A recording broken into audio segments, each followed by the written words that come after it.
Que la grâce et la paix vous soient données de la part de Dieu notre Père, de Jésus-Christ, Seigneur et Sauveur. Le Seigneur nous appelle et nous avons répondu à son appel. Le Seigneur nous rassemble. Et nous sommes assemblés ce matin d'horizons si divers, mais avec un même désir, du moins je l'espère de tout cœur, celui de rencontrer Dieu. Le Seigneur nous unit. Au-delà de nos différences, au-delà de nos divergences, le Seigneur nous unit dans cette réalité de voir en l'autre un frère et une sœur en Christ. Et il est présent parmi nous pour justement nous accueillir, nous rencontrer. Alors Père, nous te remercions pour ce jour. Nous te remercions pour cette heure. Nous te remercions pour ce petit temps mis à part, un temps de repos dans ta présence, un temps d'écoute de ta parole, un temps de rencontre avec l'autre, un temps où l'Esprit peut nous apprendre à mieux vivre. Alors Père, que nous puissions continuer à grandir dans la foi, dans l'espérance et dans l'amour. Et je vous invite à chanter les deux couplets de La terre au Seigneur appartient, le psaume 24.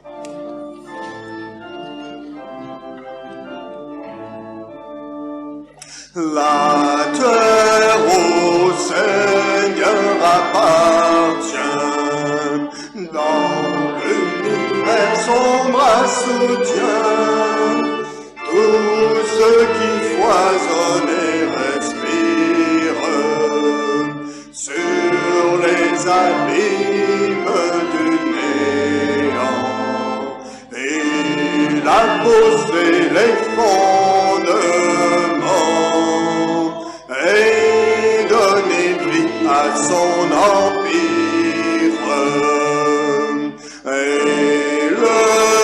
Élevez-vous jusque aux cieux, porte de la cité de Dieu, laissez entrer le roi de gloire.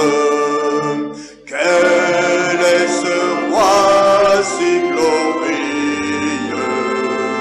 C'est le Messie, c'est le Fils de Dieu, et il tient dans ses mains la victoire. Louange, une louange, façon de dire merci à Dieu, merci pour la vie, merci avant tout pour son œuvre, l'œuvre qu'il a accomplie pour chacun de nous.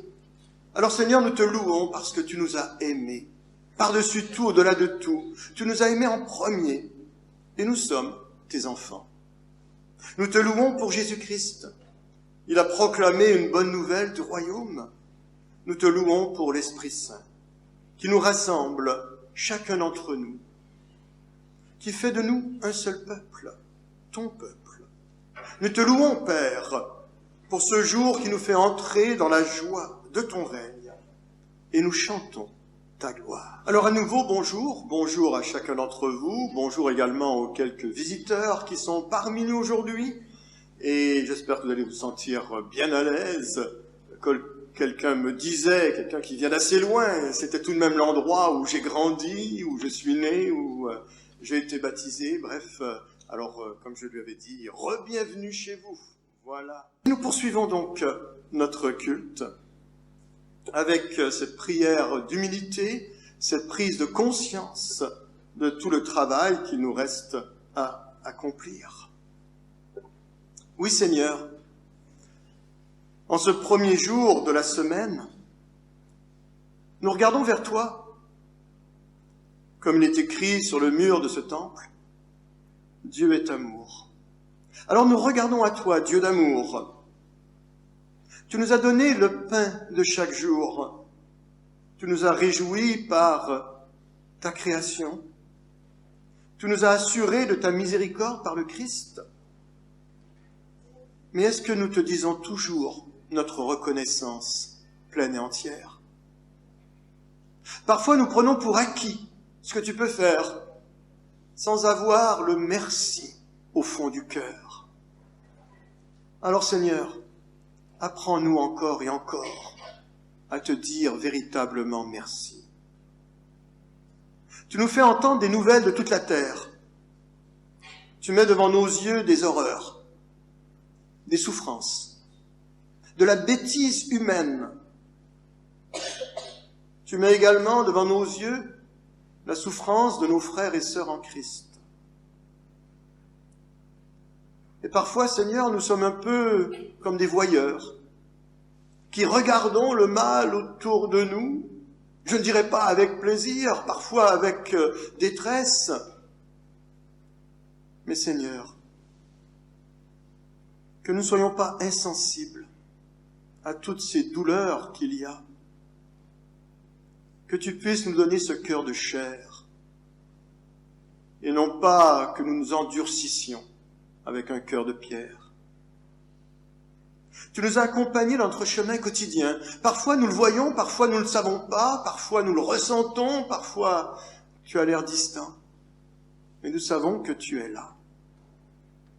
Tu es là devant nos soucis, tu es là devant nos joies, tu es là devant nos tristesses, tu es là devant nos réjouissances, parce que tu es le Dieu du quotidien.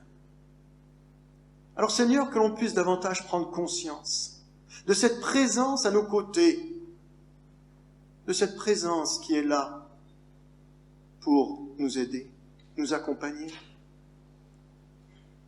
Et Seigneur, lorsque parfois nous préférons que tu ne sois pas là, alors viens à nouveau nous montrer, nous enseigner, nous rencontrer.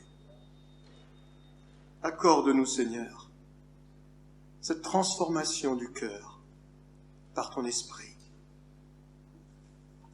Et cette parole du prophète Ésaïe, où il est dit « Quand les montagnes s'effondreraient, dit Dieu, quand les collines chancelleraient, ma bonté pour toi ne faiblira point, et mon alliance de paix ne sera pas ébranlée.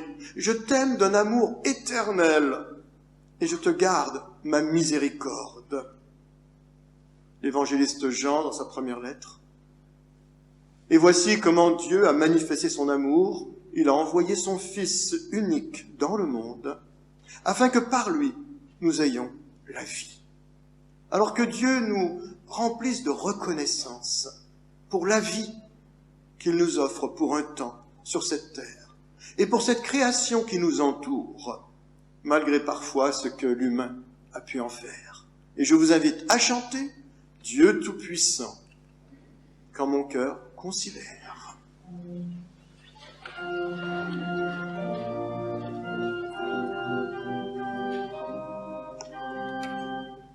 Dieu Tout-Puissant, quand mon cœur considère tout l'univers créé par ton pouvoir, le ciel d'azur, les éclairs, le tonnerre, le clair matin ou les ombres du soir, de tout mon être, alors s'élève un chant, Dieu Tout-Puissant, que tu es grand, de tout mon être, alors s'élève un chant, Dieu Tout-Puissant, que tu es grand,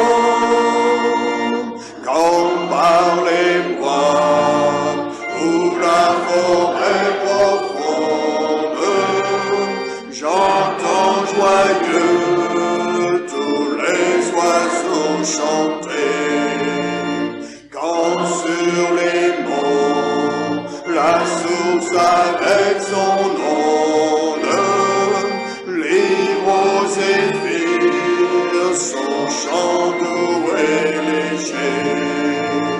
Mon cœur heureux s'écrie à chaque instant, ô Dieu d'amour, que tu es grand. Mon cœur heureux chaque instant.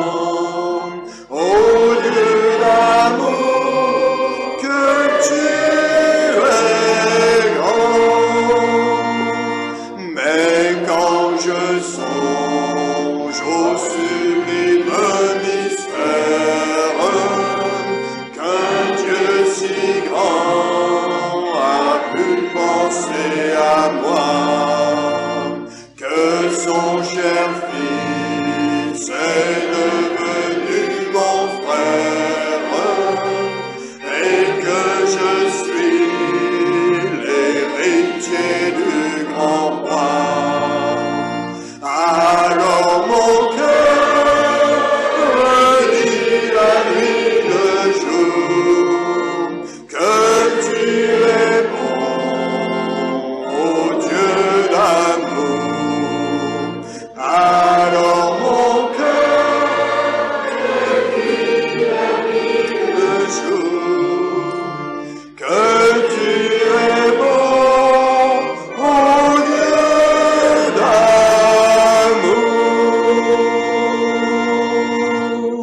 Amen. Vous pouvez prendre place.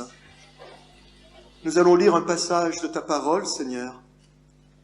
Que cette parole puisse porter du fruit. Que cette parole puisse trouver un écho dans nos cœurs. Que cette parole puisse nous faire grandir avec toi. Amen. Et je vous propose aujourd'hui le psaume 8. Psaume 8. Alors, je vais le lire dans une vieille traduction, vieille en fait, 1910, c'est pas si vieux que cela, protestante, la Louis II, une des plus répandues chez les protestants, mais qui n'est pas forcément, aujourd'hui du moins, la meilleure des traductions. La langue évolue, bien sûr, et il y a des choix qui sont faits. Je reviendrai dessus dans un instant. Au chef des chantres, sur la guitite, psaume de David. Éternel, notre Seigneur, que ton nom est magnifique sur toute la terre. Ta majesté s'élève au-dessus des cieux. Par la bouche des enfants et de ceux qui sont à la mamelle, tu as fondé ta gloire, pour confondre tes adversaires, pour imposer silence à l'ennemi et aux vindicatifs.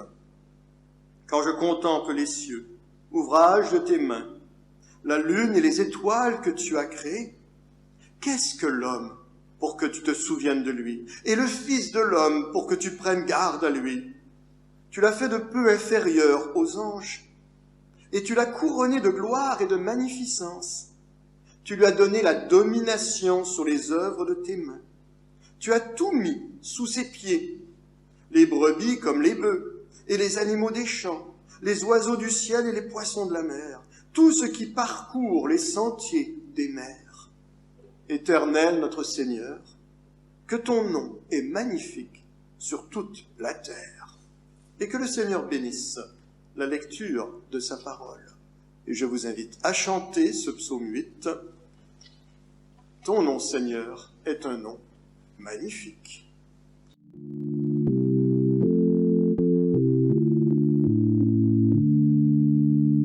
Ton nom, Seigneur, est un nom magnifique.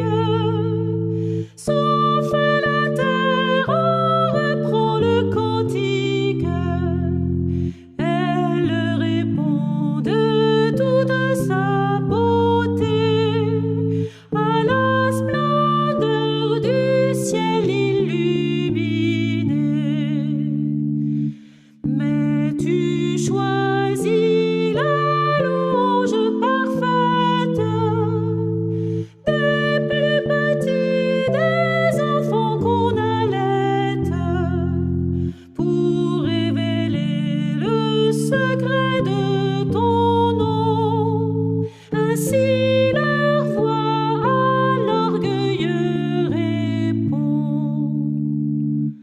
J'ai vu ta main peupler le ciel immense, de tant de feux qui tournent en silence. Et j'ai pensé, cet homme si petit, qu'est-il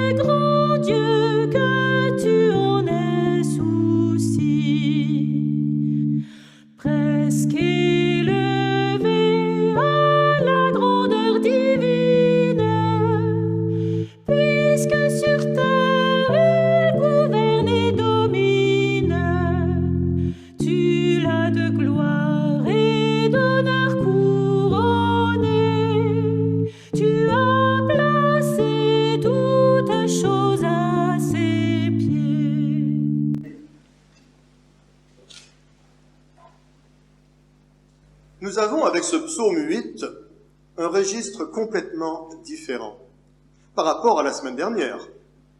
Je rappelle également que la semaine dernière, j'avais prêché sur le psaume 137, un des rares psaumes d'imprécation dont les paroles finales semblent terribles. Où est-ce qu'on va écraser les enfants sur le rocher? Alors que là, nous avons exactement l'inverse. Des enfants, même de ceux qui sont à la mamelle, tu as fondé ta gloire. La louange qui vient de la bouche des enfants. C'est considéré comme étant justement un psaume de louange. Mais reprenons déjà avec l'introduction de ce psaume, le premier verset, au chef des chantres, sur la guitite, psaume de David. Alors, psaume, c'est psalmodier, c'est chanter, chantonner. Les psaumes étaient faits pour être chantés. Jésus lui-même a chanté les psaumes, et tous les Juifs les apprenaient par cœur pour les chanter. Alors, certains, bien sûr, sont des psaumes plus difficiles à chanter que d'autres. Justement, les psaumes d'imprécation. Ici, dans ce cas, un psaume de louange, que ton nom est magnifique sur toute la terre, c'est quelque chose de beaucoup plus facile à chanter. Sur la guitite, on ne sait pas trop ce que c'est. Certains pensent que c'est un instrument de musique. Et bien sûr, guitite, ça peut faire penser à guitare. Alors, pourquoi pas? Ou alors, ça peut être un mode tonal, c'est-à-dire une certaine façon de chanter. Ça peut être référence également à un air connu de l'époque. On ne sait trop, c'est une allusion certainement musicale, mais il y a des termes comme ça parfois qui nous échappent. Je rappelle bien sûr, à nouveau, cette citation de Mark Twain. Encore lui.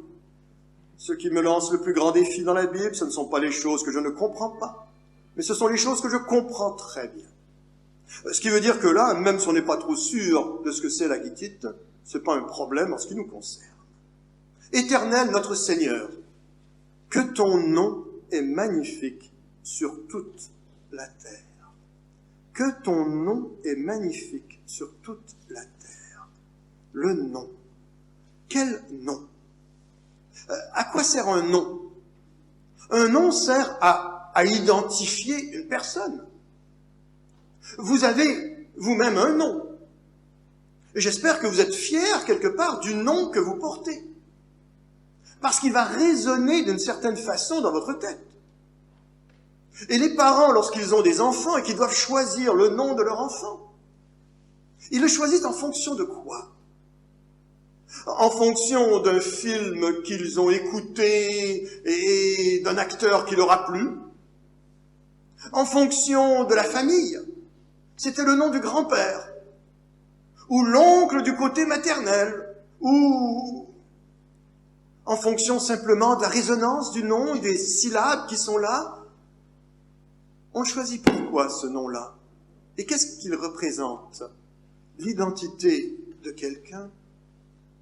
Il y a régulièrement des noms qui sont changés dans la Bible. Tu étais Abraham, tu deviendras Abraham. Comme si quelque part, on pouvait évoluer et changer de nom. Il y a des noms ou des prénoms qui suscitent toutes sortes d'interrogations. Des noms bizarres, des noms à la mode. Dans un superbe film, il y a quelques années de cela, dont le titre c'est « Le prénom », il y a une famille juive, tout se déroule dans une seule pièce, une réunion de famille, et il y a quelqu'un qui arrive en disant « Voici, on a choisi le nom de notre futur enfant, on va l'appeler Adolphe ». Et là, à partir de là, il disait, Adolphe, c'est le nom d'un grand auteur, d'un acteur. Mais dans la tête de cette famille, ah ben non, attention, c'est pas ça, Adolphe. Et donc toute la discussion est finalement qui s'envenime de tous les côtés, parce que quelque part, il y a des identités qui sont déchirées, qui sont blessées. Il y a des gens qui préféraient changer de nom. Il y a des gens qui aimeraient tirer une page sur le passé.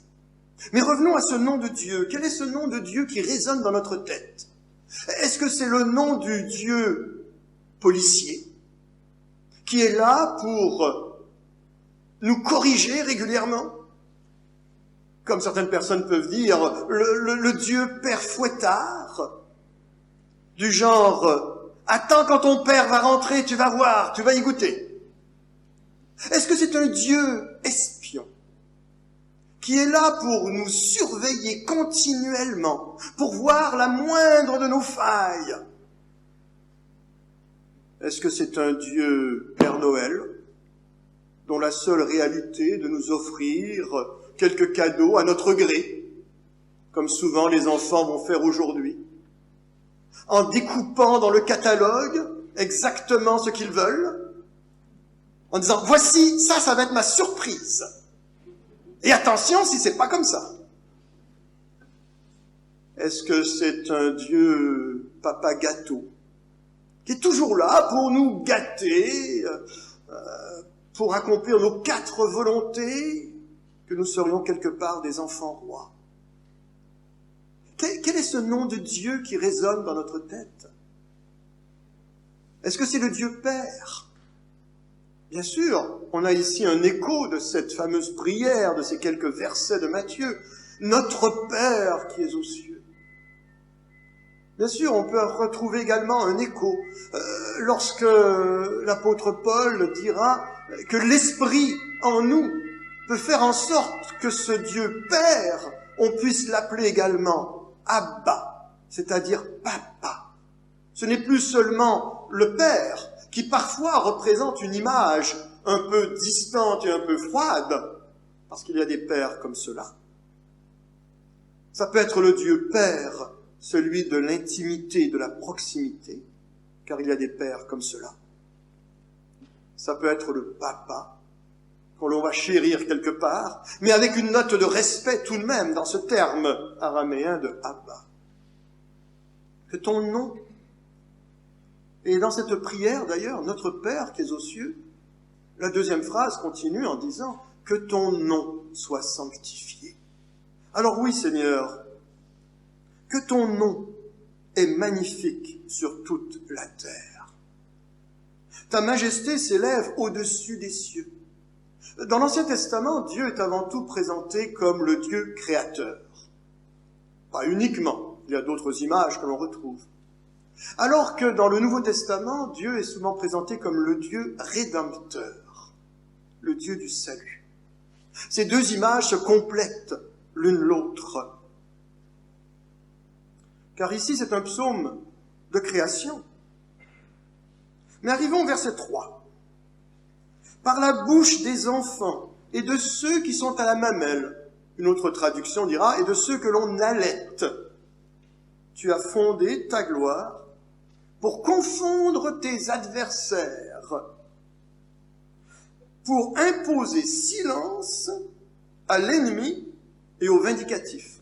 Une autre traduction plus facile à comprendre, et à celui qui cherche la vengeance. Par la bouche des enfants.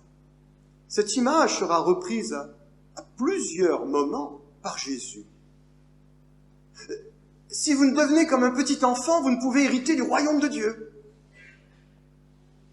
Laissez venir à moi les petits enfants. Ne les en empêchez pas, que je puisse les bénir.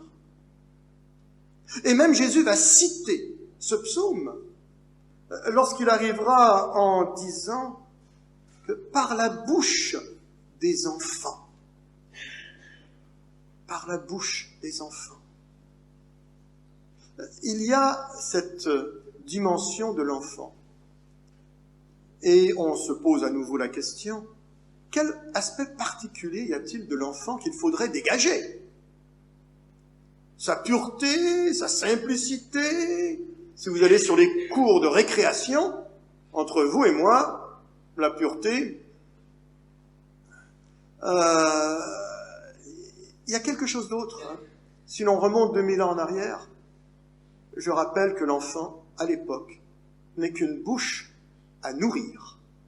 Point. L'enfant ne compte pas. L'enfant ne commencera à compter qu'à partir du moment où son taux de survie lui permettra de ramener du pain à la maison. C'est-à-dire à partir de l'âge de 3 ans, quand il pourra commencer à travailler au champ et à aider concrètement à la maison. Avant ça, le taux de décès est tellement élevé, 50% à la naissance, un autre 50% avant 3 ans, qu'on ne s'attache pas à l'enfant de la même façon qu'on s'y attache aujourd'hui. Alors qu'est-ce qu'il faut dégager de cet enfant qui est là? Lorsque les disciples veulent empêcher les enfants d'être amenés à Jésus, lorsqu'il leur dit non, il faut justement être comme ça. C'est-à-dire que l'enfant ne peut rien apporter. Il est dépendant. Il est dépendant. Surtout le nourrisson, celui qui est à la mamelle.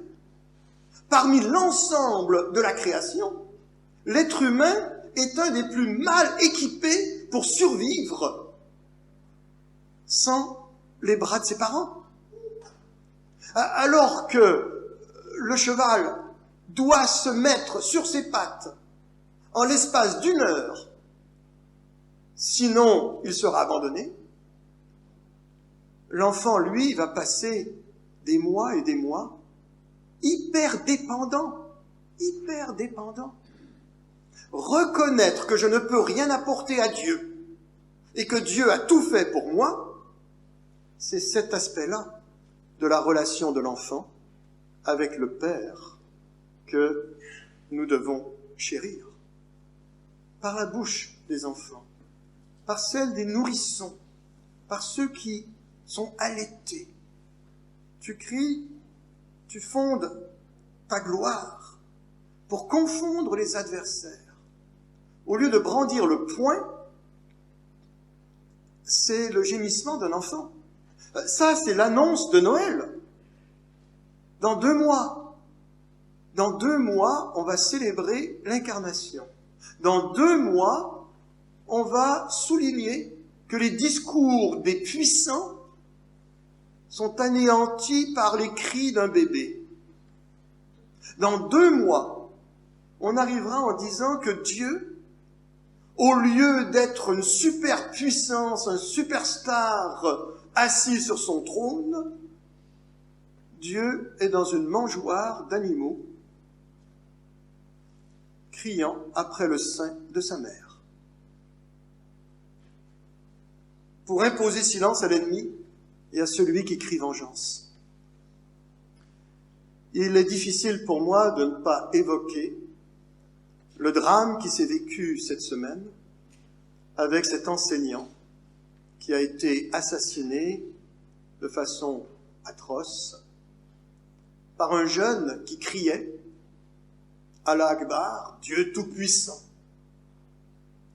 Bien sûr, on peut se poser la question, quelle image de ce Dieu a-t-il en tête?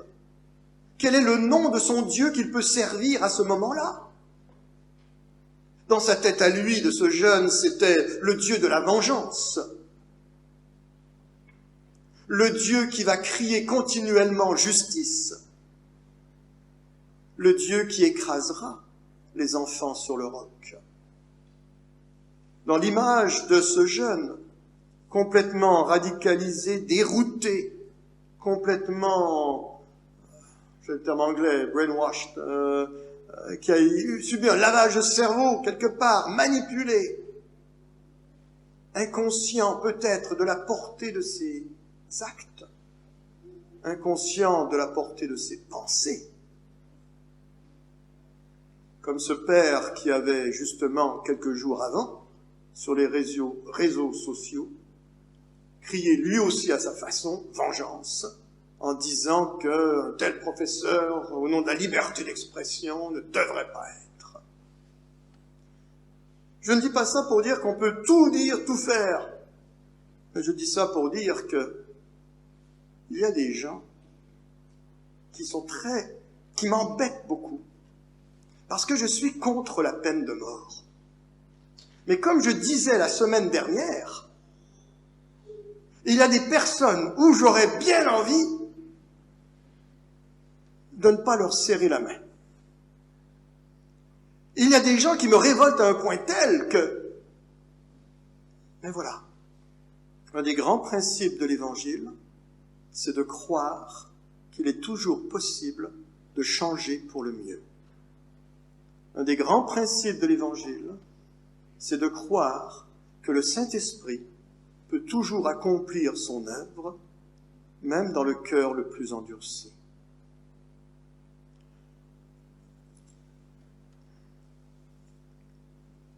quand je contemple les cieux, ouvrage de tes mains, la lune et les étoiles que tu as créées, qu'est-ce que l'homme pour que tu te souviennes de lui?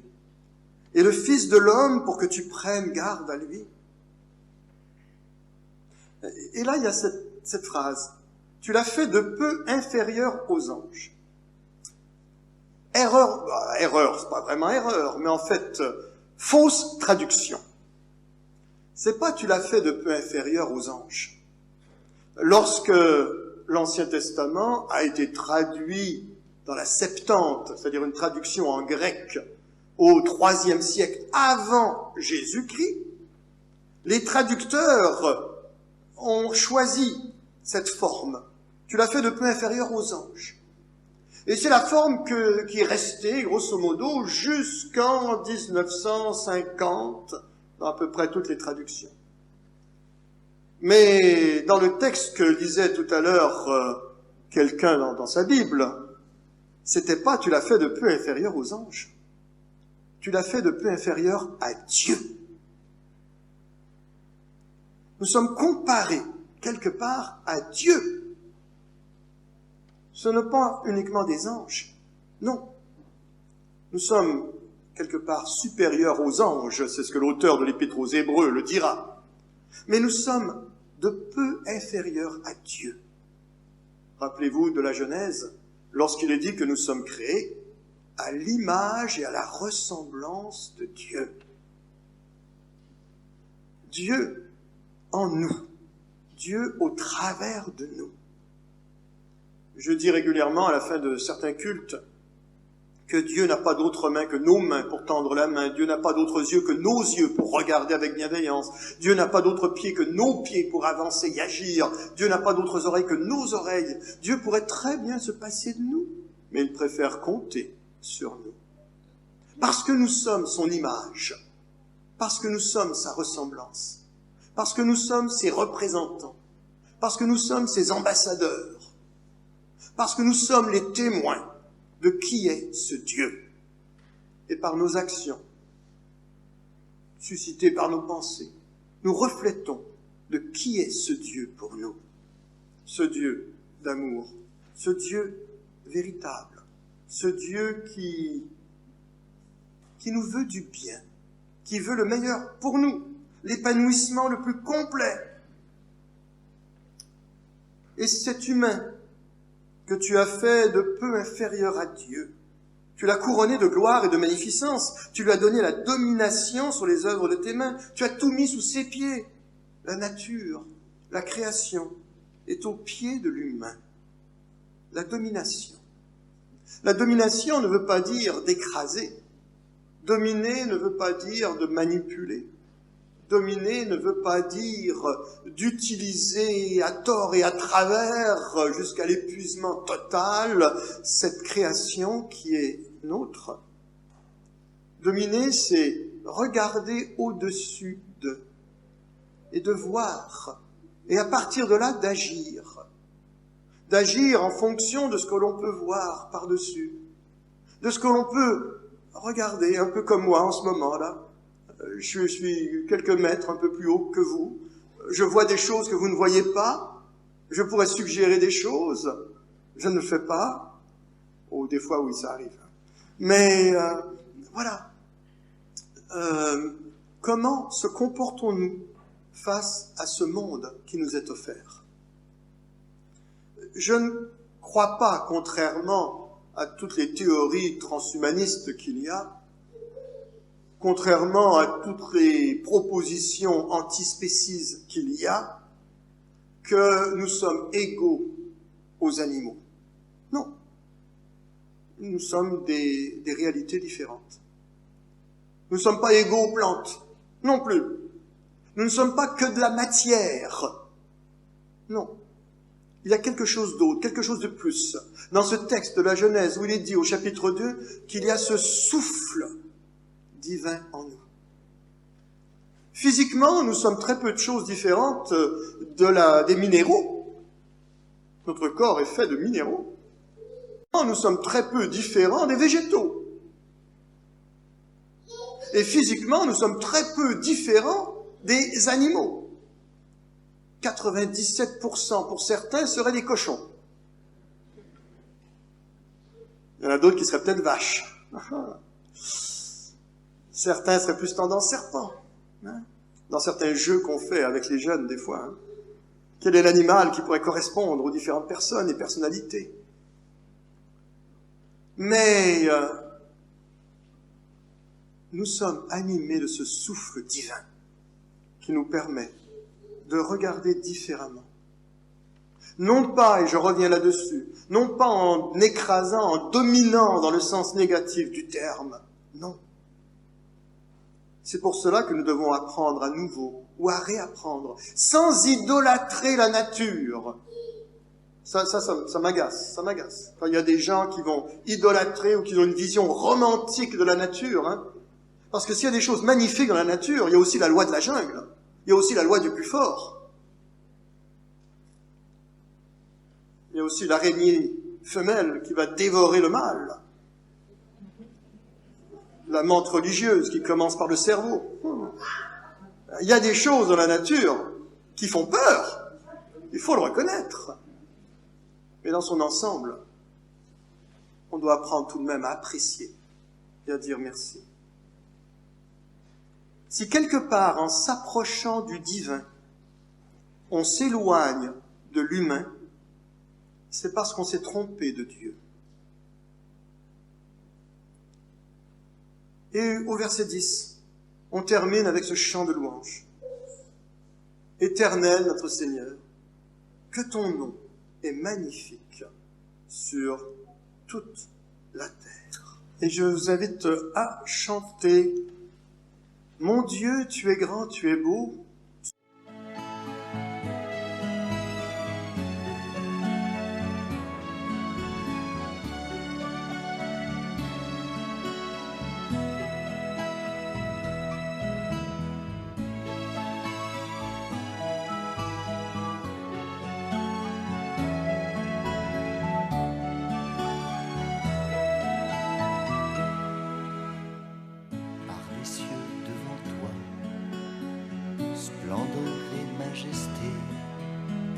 Par l'infiniment grand, l'infiniment petit, et par le firmament, ton manteau étoilé, et par frère soleil, je veux crier, mon Dieu, tu es grand, tu es beau, Dieu vivant, Dieu très haut, tu es le Dieu d'amour.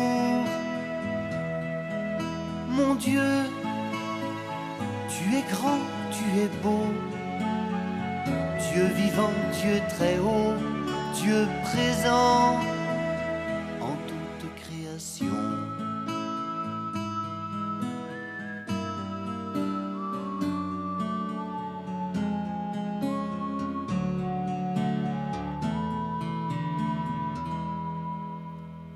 Par tous les océans et par toutes les mers,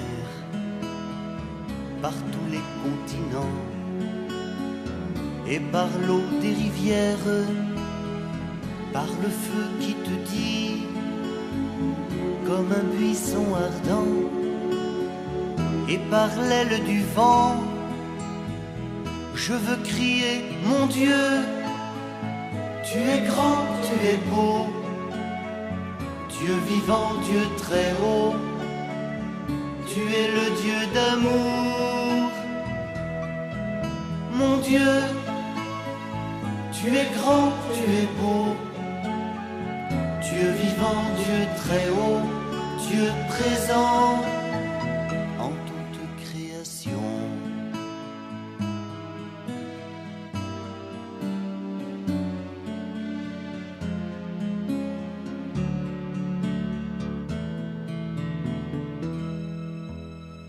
Par toutes les montagnes et toutes les vallées, par l'ombre des forêts et par les fleurs des champs, par les bourgeons des arbres et l'herbe des prairies, par le blé en épis Je veux crier, mon Dieu, tu es grand, tu es beau, Dieu vivant, Dieu très haut, tu es le Dieu d'amour. Mon Dieu, tu es grand, tu es beau, Dieu vivant, Dieu très haut, Dieu présent en toute création.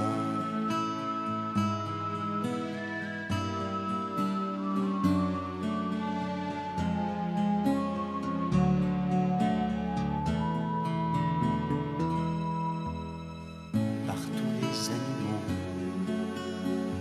de la terre et de l'eau, par le chant des oiseaux, par le chant de la vie, par l'homme que tu fis, juste moins grand que toi, et par tous ces enfants, je veux crier, mon Dieu, tu es grand, tu es beau, Dieu vivant, Dieu très haut, tu es le Dieu d'amour. Mon Dieu, tu es grand, tu es beau, Dieu vivant, Dieu très haut, Dieu présent en toute création.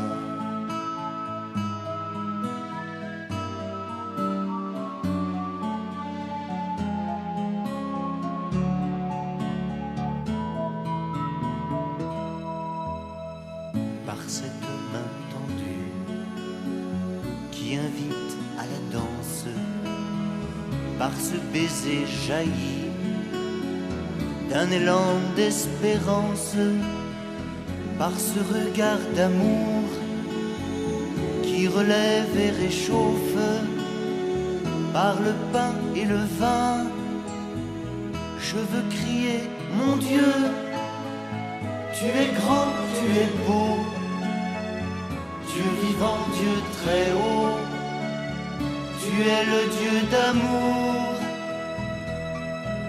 Mon Dieu, tu es grand, tu es beau, Dieu vivant, Dieu très haut, Dieu présent en toute création.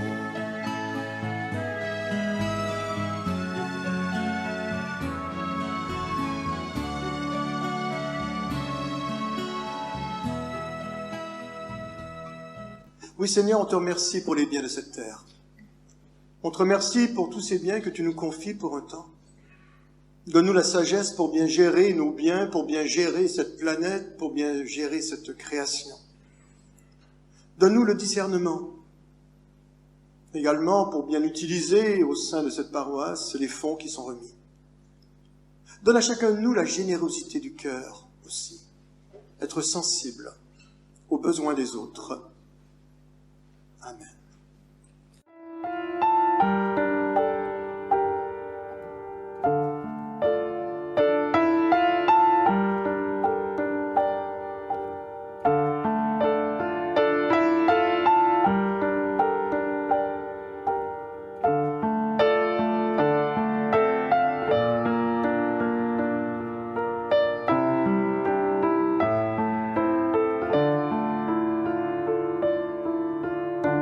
Ton amour, ta puissance, ta présence dans ma vie.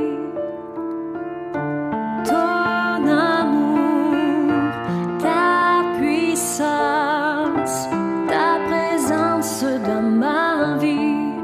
Je veux t'adorer de tout mon cœur. Je veux t'adorer de toute mon âme. Je veux t'adorer de toute ma force, car tu es mon Dieu. Tu es mon Dieu. Ton amour, ta puissance, ta présence dans ma vie. Ton amour,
Seigneur, comme ce chant le déclare, tu es mon Dieu. Tu es le Dieu d'amour. Tu es le Dieu qui se révèle. Tu es le Dieu qui accompagne. Tu es le Dieu qui relève. Tu es le Dieu qui fortifie. Tu es le Dieu qui pardonne. Tu es le Dieu. Tu es mon Dieu. Tu es mon Père. Oui, cette parole que tu nous offres, qui nous redit ton amour pour le monde. Nous te prions, Seigneur, pour celles et ceux qui ont faim. Fais-nous découvrir la joie et le partage. Nous te prions pour les immigrés, les exilés. Prépare-nous à les accueillir. Nous te prions pour les torturés, les blessés, que nous puissions les accompagner. Nous te prions pour les solitaires, ceux qui sont isolés. Conduis-nous à partager leur chemin, Seigneur. Nous te prions pour les méprisés, pour les détenus, pour les criminels. Apprends-leur la dignité humaine et apprends-nous, Seigneur, qu'ils ont également droit au respect, malgré l'atrocité de leurs actes. Nous te prions, Seigneur, pour les malades. Inspire-nous, Seigneur, l'offrande d'une présence. Nous te prions pour celles et ceux qui exercent l'autorité dans le monde. Donne-leur un peu de sagesse, un peu de ta sagesse. Nous te prions, Seigneur, pour ton Église, tous ses membres, ceux présents, ceux absents, que tu puisses, Seigneur, mettre ta main et apprends-nous la fidélité.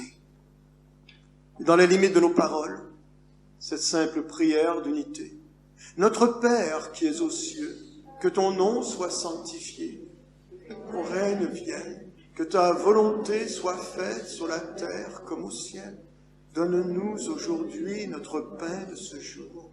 Pardonne-nous nos offenses, comme nous pardonnons aussi à ceux qui nous ont offensés. Et ne nous laisse pas entrer en tentation, mais délivre-nous du mal, car c'est à toi qu'appartiennent le règne, la puissance et la gloire pour les siècles des siècles. Amen. Magnifique est le Seigneur.